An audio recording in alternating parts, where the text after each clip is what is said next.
drove my M3 back to the bank, lost everything, about to move into our friend's basement, my pregnant wife, bankrupt. I filed bankruptcy on my 30th birthday.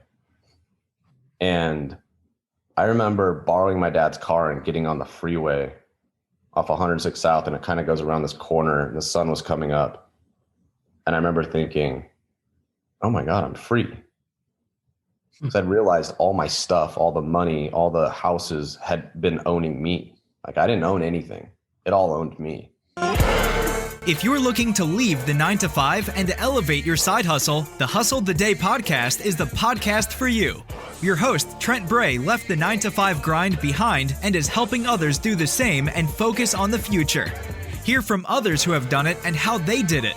Jump in as we talk entrepreneurship, mindset, and strategy. Just take it one day at a time and hustle the day. On this episode of the Hustle the Day podcast, I am fortunate to have Jared Bringhurst on the show. There are so many ups and downs in the entrepreneurship world, and Jared is vulnerable and shares them all with you. But he has an amazing story of where he is now today. You're going to want to check this one out. Let's jump into it. What's up, everybody? Welcome to the Hustle the Day podcast. My name is Trent. Super excited to have Jared Bringhurst on the show today. Jared, why don't you jump in, tell my audience a little bit about yourself. Hey, what's up, everybody? My name is Jared Bringhurst, born and raised in Salt Lake City, Utah, and really at the core am an entrepreneur. I was the typical story, 8-year-old selling lemonade, except if you're familiar with Gary Vee, he always talks about attention. I'm like, I was the king of attention because I figured out when you're 8 years old and you're selling lemonade on kind of a busy street, the way to get attention is stand in the middle of the street. Because then the adults would stop, they'd yell at you, but then they'd buy something because then they'd feel bad for yelling at you. So me and my friends would sell lemonade and cookies and stand in the middle of the road. And I remember my mom was a teacher, raised by a cop and a teacher. There was no support for being an entrepreneur. I'm 41. This was 33 years ago. And it is true back then that an entrepreneur, really it was called a business person, was essentially a failure. Like you didn't go to college. It wasn't looked up to.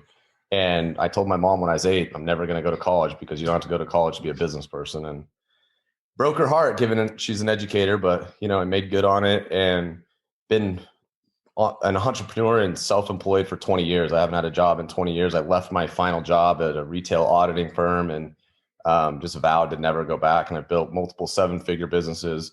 My last business did a little over $20 million in 5 years, and I've gone broke twice as well. I've been through the depths and the highs. I've got a 10-year-old daughter and a 6-year-old daughter, so I'm a dad of 2 daughters and recently divorced and rebuilding like a lot of people during the pandemic. So that's a little bit about me, man. I'm really excited to be here. I just really thank you for having me on. I'm excited to talk about life and business and what it takes to be successful in this world.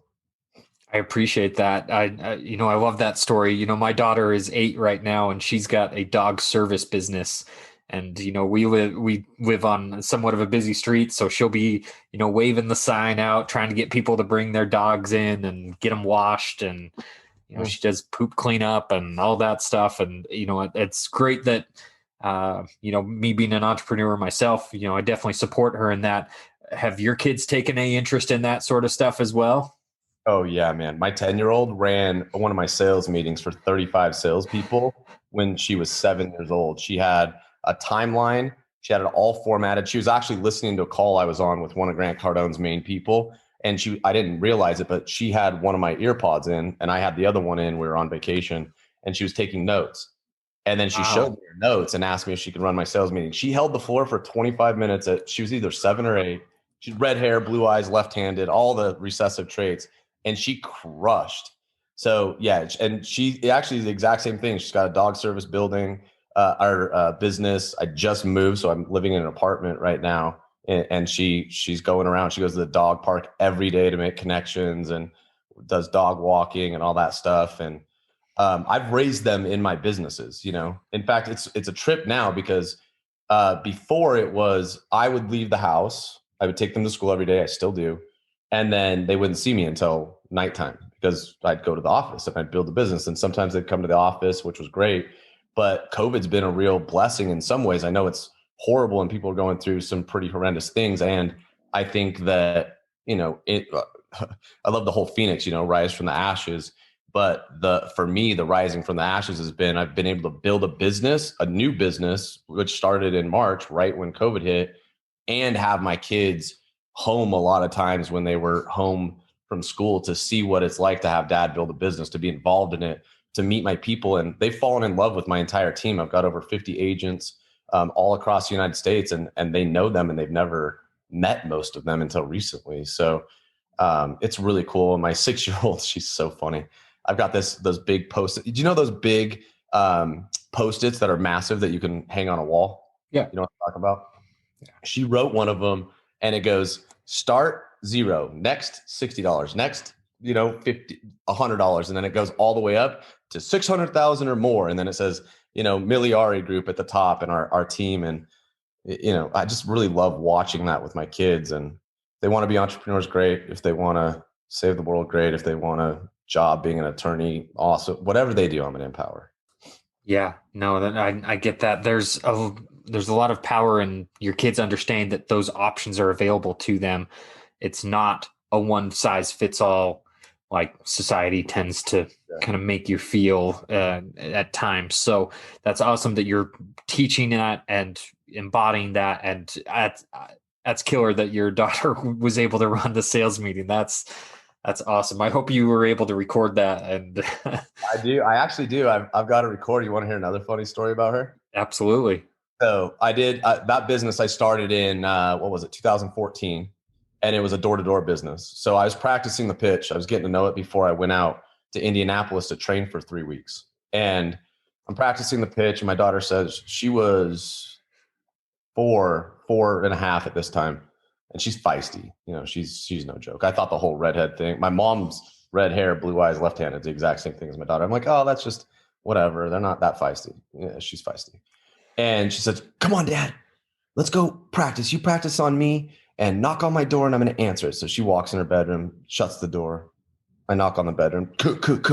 She opens the door. I started my pitch. I get about 20 seconds in. She slams the door on my face. Then opens the door and says, Daddy, do it again until I want to buy windows. That's my girl. She's a little gangster like that. I was like, I just got the door slammed on me by my daughter. Wow. Yeah, that is interesting. My daughter's a little bit more accepting than that, but I think that's great that she put you in that situation because you're going to get that situation. Oh yeah. I think door to door definitely toughens your skin, and unfortunately and fortunately for me, I've never been in that situation where I've done the door to door thing. How do you think that has prepared you for what you're doing now? Look, that was, let's see, I was 35, 36 when I started that business, and I've been in. Look, I think everything's door to door. I did real estate in 2004, 5. And I always wanted to be an investor. I did not want to be a real estate agent, but I got my license, and I would sit at Starbucks in Holiday right off. There's this place, if you're in Utah, 4800 South and Highland Drive, there's this little Starbucks there, really nice neighborhood, kind of a wealthier neighborhood. I would drive there every morning, 6 o'clock, throw on my suit, be sitting there with my computer, the big, huge Dell computer. And I'd sit at the table that sat right above where you put the sugar and all that stuff. So I'd watch people drive in. Oh, there's a guy in a nice Mercedes. I'd watch him walk up. He'd go to put the hey, how you doing? And then I'd get back on my computer. A woman would come in with, whatever, really nice Acura or a Bentley or whatever. And I'd make sure, hey, how you doing? Good morning. Make eye contact. And then every single time after 3, 4, 5 times of seeing me there every single day dressed up on my computer, I'm like 24, 25 years old. By the way, that's door to door. That's making a relationship. That's talking to someone. They go, what do you do? What do you do? I see you here every morning. You're all dressed up. You're here every morning. And at 25, have closed almost no deals. I would be like, I represent investors. I find them deals that are really hard to find to make money. And I did deals from Starbucks like that. I was driving. I had this little tiny house that my father had bought on 7200 South and 5th East in Salt Lake City. And it had some land. And I always dreamed about buying all the other properties by us because it went straight back to the park and building it out. None of them were for sale. But one day I finally got the people behind me to sell or finance their house to me. I'm 26 at this time. They had a massive property. So now I got the one that goes back and then over. So now we had on a busy street and the side street, we had a property. And then I was like, okay, well, now I need to find somebody to build it. And there was a guy across the street building townhomes. So he was walking across the street. I stopped one day, said, hey, I love your townhomes. Those look great. What's your name? His name's Danny Vrains. He used to be a professional basketball player. He's semi-famous in Utah. And we created a relationship. I told him what I was doing. I said, I'm going to buy all these houses right here. He's like, they're not for sale. I said, I don't care. I'm going to buy them all. He came over. His business partner came over. They stroked a 7-figure check to buy the rest of the properties with no contract. They'd never even really seen anything. So that is door to door to me. That's sales. That's not just sales, but I hate when people say sales like it's manipulation. Sales isn't manipulation. Manipulation is manipulation. Sales for me, people always tell me, oh, you're a perfect sales guy. You're such a good sales guy. I'd never be able to sell used cars, for example. I'd never be able to sell a used car. Never, ever, ever. Why? Because if it broke, I'd feel horrible and feel like I'd need to take it back and fix it. I would just feel so guilty. Even if it wasn't my fault, I'd be like, oh my gosh, I'm so sorry. Let me replace that. I'll fix it. 6 months later, I'd be like, oh, I can't believe the thing I sold you broke. That's how I was. But it's also why I've been successful. And in my window company, I would replace people's windows. I would eat money if they were upset a little bit. And it was the same thing back then to create the relationships. That's what I cared about, was the relationships. So we built that development out. And then unfortunately, we were right in the middle of building everything in 2008 when the market crashed. And I had a rental property. I had 2 spec homes. I had a house we're flipping, residential and commercial development. My wife was pregnant with my daughter, Aurora, and we couldn't build or sell fast enough to keep up with the market crashing. And I went from, being early 20s, making really good 6 figures, having millions of dollars of real estate ready to pop. It was it. I was set, to within 4 months. I'll never forget this. I was driving home. I was living in one of our investment properties, townhome. And I pull up and I was like, what is that sign out there? The sign in my yard. And I thought, those aerating signs? I thought maybe the place had the lawn aerated. No. My house was going up for foreclosure, for auction. And I walked in my house. I went down to my basement and I cried hysterically. It was one of the first times I was actually scared for my own kind of safety, like I'd never had suicidal thoughts, but I was a little scared because I didn't know who I was. I felt like I was losing me. And my wife at the time was upstairs showering. She didn't even know I was home. And I called my dad to come over because I was scared. And he came over. My dad was the best, man. And I'll never forget going through that hardest time ever. In fact, I just was talking about this. And then 3 days later, drove my M3 back to the bank, lost everything, about to move into our friend's basement, my pregnant wife, bankrupt. I filed bankruptcy on my 30th birthday. And I remember borrowing my dad's car and getting on the freeway off 106 South, and it kind of goes around this corner, and the sun was coming up. And I remember thinking, oh my God, I'm free. Because I'd realized all my stuff, all the money, all the houses had been owning me. Like I didn't own anything. It all owned me. I didn't have possessions. My possessions had me. I had my identity wrapped up in all my stuff. I had who I was wrapped up in success. And that was the time I got free from all that, like knowing that this is just a game. It's all a game for me. And like no longer being wrapped up in my success. And I've been able to go on and build multiple businesses. I went broke again after that. I sold a business for over $1 million. They still owe me the money and didn't pay me. So, but the ability to just move on and know none of that stuff means anything about who I am was the best lesson I could have ever gotten. But at the time, it sure didn't seem like it.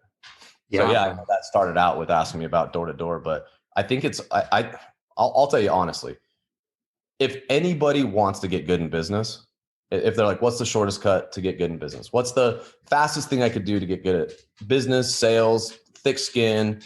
Every single person should go get a door-to-door job. Every single person, I mean, Mark Cuban says it. Pretty much every entrepreneur, if you talk to them and go, hey, should I go get a door-to-door job to get really good in business? They will say yes, because it'll teach you self-discipline. Nobody's going to make you go out. Nobody begs you to work in door-to-door. There's too many people that will go do it. It'll teach you how to take a no, because business is a losing game. Business is like baseball. You know, if you can bat and hit 3 out of 10 pitches and get on base, 3 out of 10 times at the plate, you're going to the Hall of Fame. So you got to realize the Hall of Fame baseball players lose 70% of the time. They fail to hit the ball. And business is the same way. Sales is the same way. Is if you close 20, 30, 40% of your appointments, you're probably going to make millions. And if you're not, you can probably get a job that is making millions because you're good at that. And I think the best place ever in the entire world to get trained on that is door to door. I mean, if you're going to have a job while you're building a side hustle or something, go have that job be door to door. And if you're afraid of it, definitely go do it, because you'll learn very quickly you're capable of things you did not think you were capable of. Yeah, absolutely. It's about getting comfortable being uncomfortable, right? Totally. Yeah. No, that's crazy. The story that you just relayed, though, obviously nobody wishes for those things to happen. But I think that put you in a lot better position now to be able to take advantage of those things. What lessons have you learned? I know you talked about some of the lessons you learned, but in terms of like leveraging yourself for your business, what have you taken from those 2 previous experiences? Yeah, well, the number one thing I would tell, I was arrogant, incredibly arrogant. And I mean, I still am to a degree. I think to be a businessman, you've got to have some level of arrogance of nobody's going to tell me what to do. I know better than you, blah, blah, blah, right? But I remember early on, a good friend of mine, Rob at the time, said, don't buy that car. Don't buy that car. It was like $1,200. Listen to this, man. I was paying a car payment that was $1,206 a month. My mortgage was $1,150 plus. And I thought I was a baller. I was only making $12,000 a month. And I'm spending that much on a car. It was stupid, but I wouldn't listen. I know what I'm doing. I'm making money. I'm making more than you. Don't tell me what to do. I'm so smart. So the number one thing I would have done is gotten a mentor. I never had a mentor other than the books I read growing up. And in fact, I didn't have a mentor until recently. This year, I didn't have a mentor until I joined a thing called Arte Syndicate. And that was the first time I've ever had somebody that was where I wanted to be, that I listened to and followed. And my 3 businesses that I made millions and lost millions, had I had mentors early on, I don't even know where I'd be right now. I don't look back on it and regret it, because now I can use my story to make a difference and hopefully help people. But in the last year, having these mentors and all the lessons I've learned. So number 1, I would say get a mentor. Number 2, do not buy into the leverage yourself to the hilt. I don't care if it's leverage your time until you have none left. I don't care if it's leverage your money until you have no room. Don't do it. Don't do it. People that are really wealthy do not leverage themselves, where you want to think about it like, if there's a shift in whatever market you're in, are you going to go broke? If the answer is yes, you're too leveraged. You're too leveraged. And the mentor thing would have helped me with that. And then the other thing is pour into personal development. That's one thing I did right. I've done personal development for 20 years. I led programs for 15. I grew up one of the most shy, introverted kids you've ever met. In high school, I didn't go to a single school dance, not prom, not homecoming, because anytime a girl would even be in my vicinity, my blood would turn cold. Like, I don't know have you ever had that experience where you're so nervous, like you feel like your blood turned cold? Oh yeah, absolutely. Yeah, man. That was me my whole life until I started doing personal development, and I did a course called the Landmark Forum, and it instantly altered my life. And I really got, oh my God, other people are just as afraid of me as I am them. I'm not that different. I thought I was special. I thought I was different, which is also arrogant, by the way. If you think your problems are special or they're only you, no. And when I started just telling the truth and putting my story out there, I realized everybody feels the same way. And I'm not that different. And so personal development, get a mentor, and those are the 2 main things that I've learned. Then the next thing is cash flow. Cash flow is king, not sales. People say sales cures all. No, it doesn't. Not if you have a spending problem. Sales will ruin your life if you have a spending problem, because you'll just be more in debt. You'll have more that you owe. So cash flow, profit, watch how much money you'll hear all these Instagram people, 7 figures. Ask them how much they took home. Ask them to see their tax returns. Because I bet most of them took home less than 6 figures because they probably had to spend 900 to sell the million. Yeah. I'd rather sell 400,000 and make 200,000 on 400 than sell $1 million and make 50 grand. Mm-hmm. So cash flow, profit, mentor, personal development. Focus Absolutely. on can't go wrong. Yeah. Personal development is something that I've only been involved in probably for the last 4 years, but it's made a tremendous difference. And I was just talking with somebody yesterday on another podcast interview, but we were talking after the show, and we both agreed that the only shortcut or cheat code that you have in business is a mentor. Seriously. I mean, you can take the experience of another human being and then not make all the mistakes they made. And I don't even care if it's business. If you're into rocket science, great. Go learn from the best rocket scientists and make sure you're taking what they got and don't make those same mistakes. Now you've got a great mentor that kind of introduced you to your business that you're doing now. But right now your business involves, and honestly, all business really involves networking and making those right connections. How have you seen making that shift in networking over this past year? Man, so yeah, I'll tell you the story of that. So I did, like I said, in my old business, we did over 20 million in sales in 5 years. And here's the thing, when you don't watch cash flow and profits, 5 years in certain business models. I mean, I sold 3.2 million the first year. That's a really sexy number.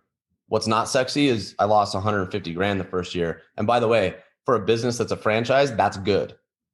That's what people need to get. That's good. People are like, oh, you're killing it. You only lost 150 grand? Because I got franchise fees. I had overhead. I had employees. I had leases. I had startup costs. I had overhead before we would install the windows. I had issues. I had chargebacks. I had services, all the things you don't account for, right? So started crushing it, ended up in a lawsuit, lost a couple of my main salespeople. Boom. In February of 2020, so right before COVID, I met with my attorney on a Friday for lunch. And I looked at her and I said, what am I going to do? Get in a lawsuit and to stay in business with this person and fight for what? And I said, do I just let it go and start over again? She's like, look, I'd bet on you any day of the week to start a new business. And that day I decided to let my business go. It was the hardest thing I've ever done. It was really hard, but it was crazy because that exact same day, a man by the name of Ed Milet got on a Zoom call with me. I hadn't spoken to him in 6 months. I knew him from that Arte syndicate that I was in. And he said, hey, brother, how's business? I said, it's funny you should ask me that, Ed. I just met with my attorney today for lunch. I'm going to turn it back over to my franchisor. And he said, you know what, brother? Oh, God. It's how God works in mysterious ways. And Ed hadn't been in the business for 12 years. He'd been a chairman. We own a financial services agency. We make a massive difference. We educate people on financial literacy, which is something I'm very passionate about. We are not financially literate, especially in the United States. We are not taught. I mean, think about it. In high school, you don't even learn about mortgage interest, how to read a 401k, how to sign a lease, or really how to save. And those are things everybody's going to deal with. We barely even learn how to balance your money. So I'm really passionate about educating people and how to build money and how to compound your money, how to double your money every 7 to 12 years, how $300 a month when you're in your 20s can turn into millions when you're in retirement. That's the kind of stuff I'm passionate about now. And that's the business we got into. So I went from a business model where I had no mentor. It cost me $100,000 a month before we sold anything. So I woke up every day stressed. It cost me over $200,000 for the franchise fee and to get started. I had no real system to really plug into, to the best mentor in the world in Ed Milet, in my opinion, who authentically cares because he doesn't need the money. The guy's not getting back into this business for the money. So it's authentic that all he wants to do is make a difference, to a system that has zero overhead pretty much. It was a couple $100 to get my license. And then I built a already 6-figure profit, not sales, 6-figure profit business in my first year from home during COVID, during a pandemic, on Zoom with the most incredible people ever. And we're expanding massively. I've got over 50 agents all the way across the United States. I haven't met most of them. I've never met these people. And we've been able to do that from what you were talking about, networking, because one day I decided, hey, I'm going to get in this group called the Syndicate, which was very expensive. And I'm going to take a risk. And the best thing I got out of it were my relationships. Some of my best friends in the world are from that. It wasn't even necessarily the information I got, though that really helped as well. But the relationships I have from there, some of the people that I'm now connected with, and then obviously just being able to be connected with Ed Milet and nurturing that relationship. And by the way, I nurtured that relationship without expecting him to ever do anything for me. It wasn't like, ooh, I can't wait to get into with Ed because he's going to one day call me and I'm going to be in business with him. It was, I just love the guy. And that's the thing about networking people don't get is it's tough to stand in the middle of being broke or needing something and still be unselfish. But if you can stand in, hey, I'm going to trust, whether you trust in God, the universe, yourself, whatever your thing is. And you can trust, hey, if I'm really good and just give people value, it will come back. And if you're selling something, if you just trust what I have, people need and want, and you just come from how they're going to benefit versus you needing a sale versus you needing the next thing, you needing the next recruit, you needing the next whatever. It happens in love too. If you're sitting in a relationship and all you want is to get love from them because you're not okay, it's going to poison the relationship. But if you're completely okay and you just give love, then tends to circulate right back. And that's the same thing with money. It's the same thing with energy. It's the same thing with time. It's the same thing with influence. Networking is that. It's an exchange of energy. Ed always says life doesn't happen to you, it happens for you. And here's the deal. I'll tell you my last 2 years in a synopsis. Right before my birthday, went to dinner with my father 2 years ago. My birthday is December 17th, so I just turned 41. I went to dinner with my dad on a Thursday. We had sushi. He didn't feel well. He'd been a little sick, a lot sick. I flew the next day to Scottsdale for my birthday. On Saturday morning, I had to fly home because my dad was in critical condition in the hospital. On Monday morning, I held my dad's hand while he died on my birthday. So while I'm crying in the corner at 8:30 in the morning, looking out the window and my phone's sitting between my legs and I've got tears running down my face, I just lost my dad. My phone starts binging, right? I hope this is the best day of your life. Happy birthday. You know, the Facebook messages, the text. And I looked down and I was like, all right, well, I got two choices right now. My birthday forever is going to be the worst day of my life and I'm never going to want to celebrate it again. Or like everything's a story, right? It's all a story. That's a story. Oh, it's the worst day of my life because my dad died. And I thought, you know what? Every year for my birthday, instead of being this depressing, upsetting thing, I'm going to celebrate the man who gave me life and my life and honor him every year. So for the last 2 years, that's exactly what we've done. So I lost my dad. I ended up in a lawsuit with my franchisor. I lost my business. I lost a lot of friends from that business as well. There were a lot of things that did not go well in the closing of that business and people's feelings were hurt and upset and all the stuff. I left, ended up in bankruptcy because of all the money I owed from the business to the suppliers and the people. Not only that, but then went through a really hard time. I've been married for 13 years, been with her for 16. My wife and I, 2 kids, we chose to really end our relationship. It wasn't a battle. I love the woman. She's named Jamie. She's the best human being. I honor her as a mom and my, partner for so long. So all of that plus ended up getting divorced and building a new business. So it's not by no means like rainbows and skittles of, unicorns prancing through, oh, he did business with Ed and it's all blah, blah, blah. No, it was the hardest time of my entire life. And guess what? Now standing here, even though I'm not making millions yet, standing here with the business I've got, the relationship I've got, the love I have for people and myself and my kids and the freedom I've got, I would trade everything I've been through in the last couple of years to be where I'm at right now. And that's tough to trust when you're going through it. But one of the tricks I have to trust it while I'm going through it is, what's this going to look like as a chapter of my book or a scene in my movie? I'm like, oh, wow, this is going to be really powerful for people to make a difference. When they hear what I've been through in the last years, and then I come out the other side, Nobody relates to, hey, I started a business when I was 20. I've made millions of dollars. I've never had an issue since. I was happy ever after and everything's good. Nobody's going to go, oh, I can totally relate to that. That's exactly what my life was like. But when you go, hey, I've been broke a couple times. I've gotten, I've been out to have to sleep in my friend's basement with my pregnant wife. I've lost my dad. I went through a divorce. I COVID. I blah, blah, blah, blah, blah, like that. I just picture it as, man, when I come out the other side, I'm going to be able to tell a story that's going to make a massive difference. And I try to keep that in mind while I'm going through it, because it makes a difference for me. The context, the view of it, the story I'm going to tell about it. I'd rather tell an empowering story than a disempowering one. So I hope that, can support some people that are going through a hard time, because there's a lot of people suffering out there right now. Absolutely. And I think that's really beneficial for people to hear that, because, a lot of people either, are suffering silently, or they feel like they might be alone. Entrepreneurship can really be a lonely island, and realizing that there's other stories out there like yours that they can relate to is super beneficial. And it helps you understand that even your worst, well, you can just start over again. Really, there is always opportunity out there if you're willing to go out and get it. Yeah. It's funny because I'm in the middle of doing another course, because I never stop personal development. And we were talking, and if you actually run a worst case scenario, that's like a likely worst case scenario, it's not, oh my gosh, I could stand in the middle of the street and get hit by a bus. Okay, that's highly unlikely. But let's take my marriage ending, for example. This is how I dealt with it.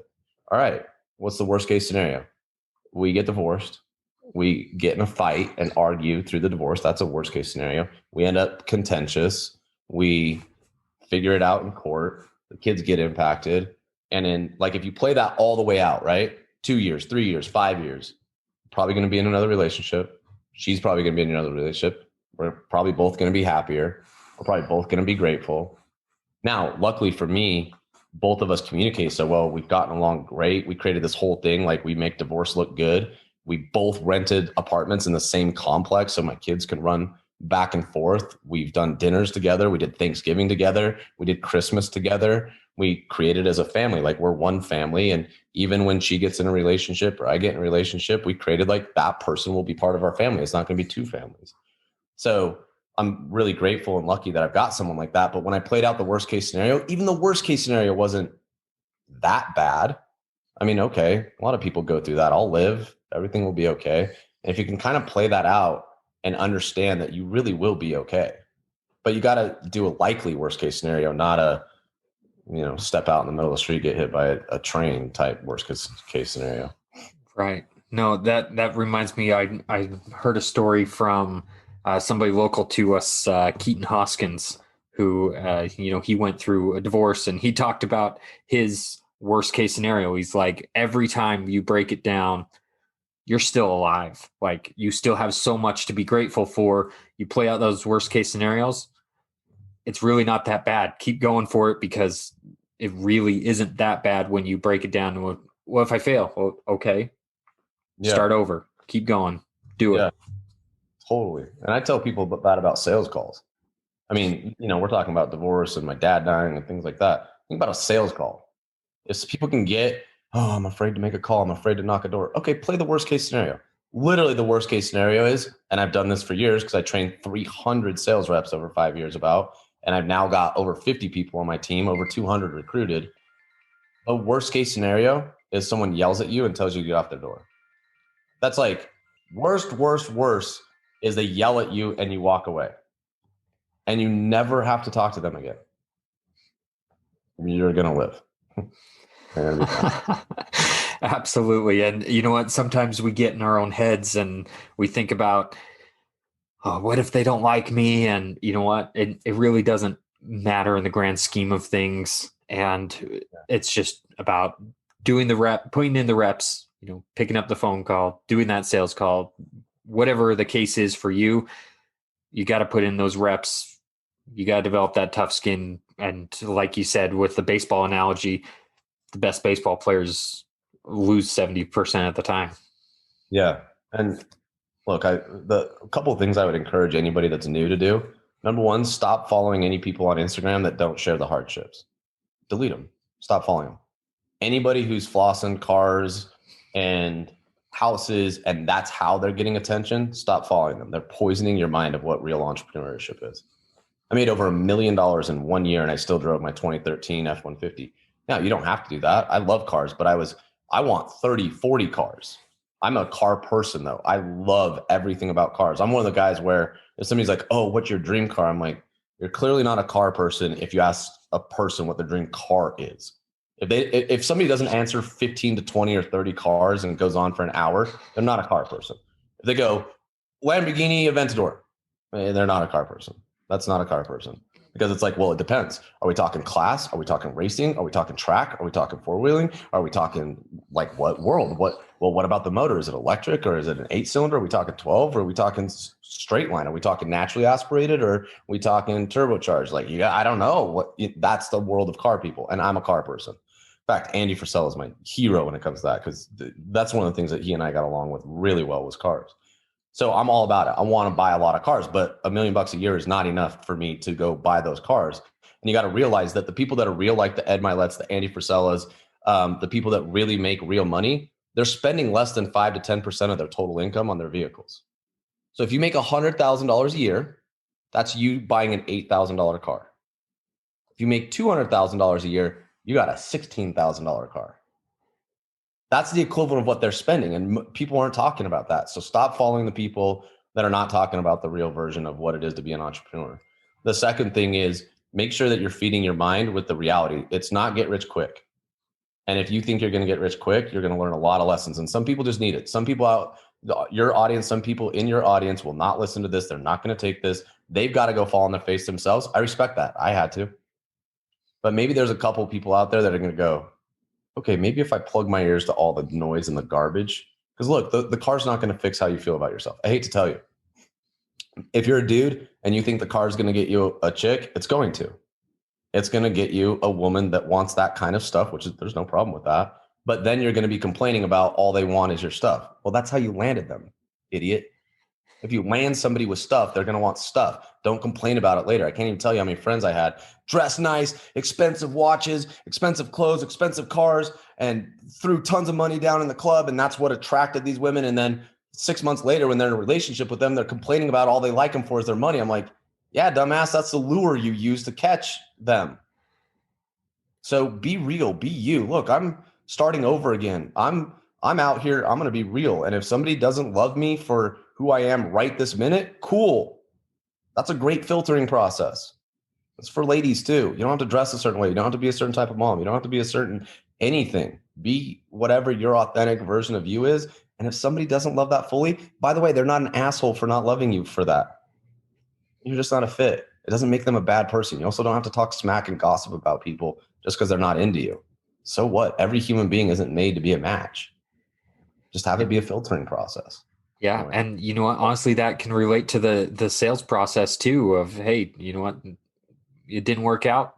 They're just not a match for you. That doesn't mean that your product is terrible, that you're terrible, anything like that. You just may not be the right match. But I have to jump back real quick and say, nobody I've ever talked to has understood me as well as you did right there with the car scenario, because it is absolutely not a one size fits all. This is the vehicle, you know, kind of thing. There's all sorts of scenarios. Yeah. So we're talking about cars and how when somebody asks about, you know, you're a car person, what's your favorite car? It's kind of the same thing for a true business person. So there's a distinction between a business person and someone who's like self-employed, because a business person, an entrepreneur is like, you can kind of plug them into almost any business. And people always ask me like, oh, what made you so passionate about windows? I'm like, I don't like windows or real estate or wholesale or retail or any of the other. I wasn't attached to the thing. It was business. Now I had to sell a thing like right now, what I do is I educate people on financial literacy and I build teams. So I've got a place. What's my product with my team? My product is, hey, if you want to have your dreams fulfilled and you want to be completely unstoppable in building a business, that entrepreneurial spirit, I'm the person to help you build that. You want to build a 6 or 7 figure revenue every single year by working hard, and you can even start at part-time. Cool. I'm your person. From my client side, hey, you want to fulfill your dreams and be financially free. You got to be behind it. I'm behind that though. If you want to be able to take your money and put it in places to grow it, to, not pay the IRS extra money, I'm your person. I'm your person to make sure that your family's taken care of. But it's the business that I love. It's not the thing itself. I just love the business. So you can, if you're a real business person, you can pretty much find anything that fits, that you aren't selling out on your integrity. Like I said, I could never sell used cars. I don't have a problem with people that do. I bought my truck used. My good friend from high school runs a massive used car dealership.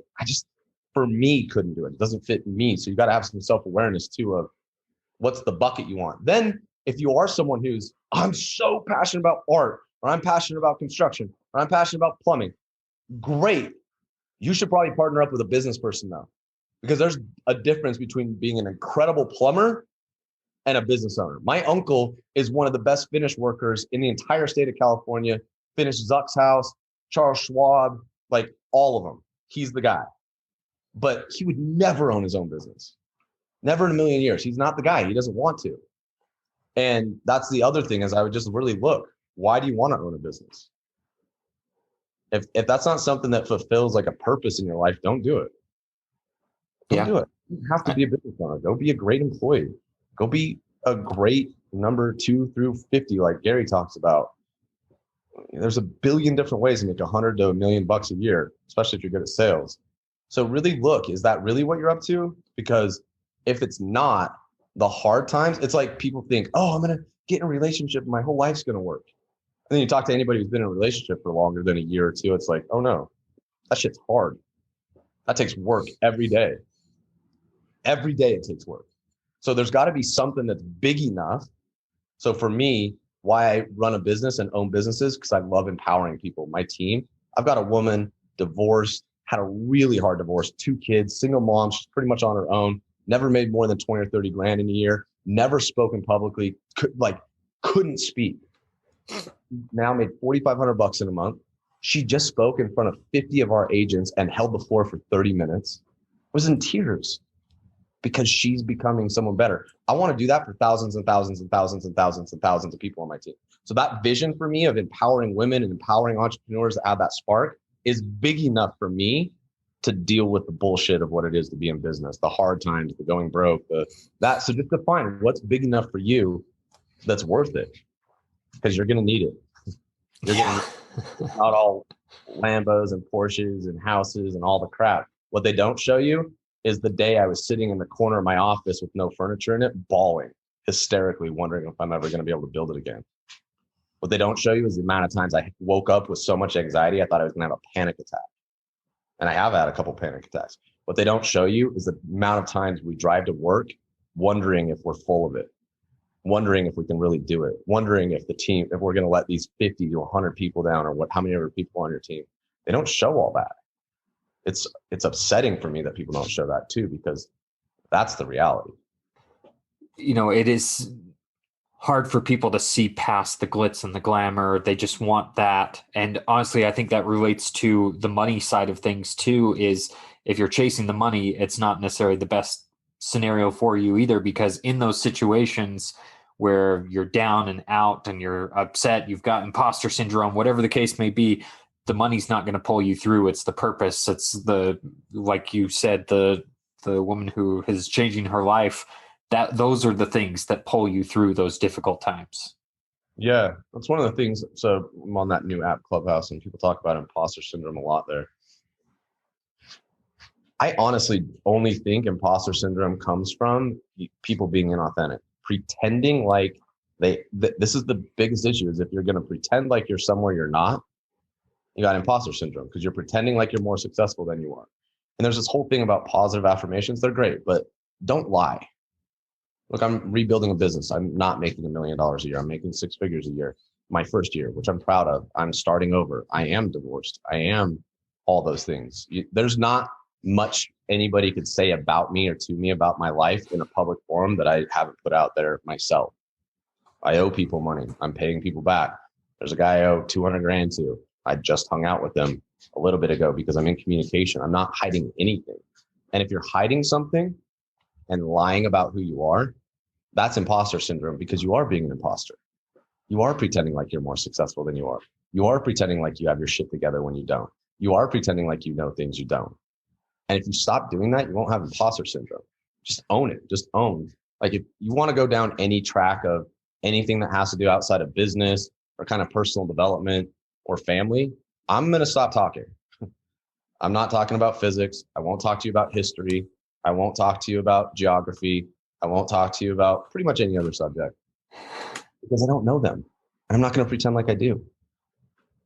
That's imposter syndrome. But if somebody's talking about one of those things and I start pretending like I know what I'm talking about, then I'm going to have imposter syndrome because I know I'm lying. Yeah. It's okay not to know. It's actually refreshing when people are like, I don't know. I can find out, but I don't know. Absolutely. And you bring up Clubhouse. I just was hosting a room before we got on this call, and we were talking about authenticity and how Clubhouse helps you break through that. You can't hide behind fancy pictures. You can't hide behind produced videos and things like that. It's just you talking right there in the moment. And I think that's why it's grown in popularity over the last month or so, is just because people can be their true selves on it and they don't have to worry about it. And, nothing's being recorded and used against them later. So they can be who they're supposed to be. Yeah. I think Clubhouse, one of my favorite things about it, I think, so we're in the media age of everything's burning down. People are divided. People are horrible. People are not safe. Live in fear, live scared of people. Everybody's out to get you. They're the opposite side, whatever side you're on, is the worst. Clubhouse is really just showing there's a whole bunch of people. All they want to do is give value in every single area of life. That's all they want to do. They want to give people value. That's it. And I think it's showing authentic humanity that humans want to help. The problem is most of the humans that want to help are quieter than the ones that don't. So what gets loud in the media is the negative. What gets loud in attention is the negative, but it's like 0.000000001% of humanity. It just doesn't represent humanity at all. So that's one of the things I love about Clubhouse. And, I don't know where it'll be in a year, 2 years, 10 years. I'm definitely going all in on it. But because of the thing you said, it shows people that are authentic. And for any new entrepreneurs, I would highly recommend getting on there because it will expose the people that only can post curated or copied content, and it'll show people who have actually had experience and they're telling a story to know what they're talking about.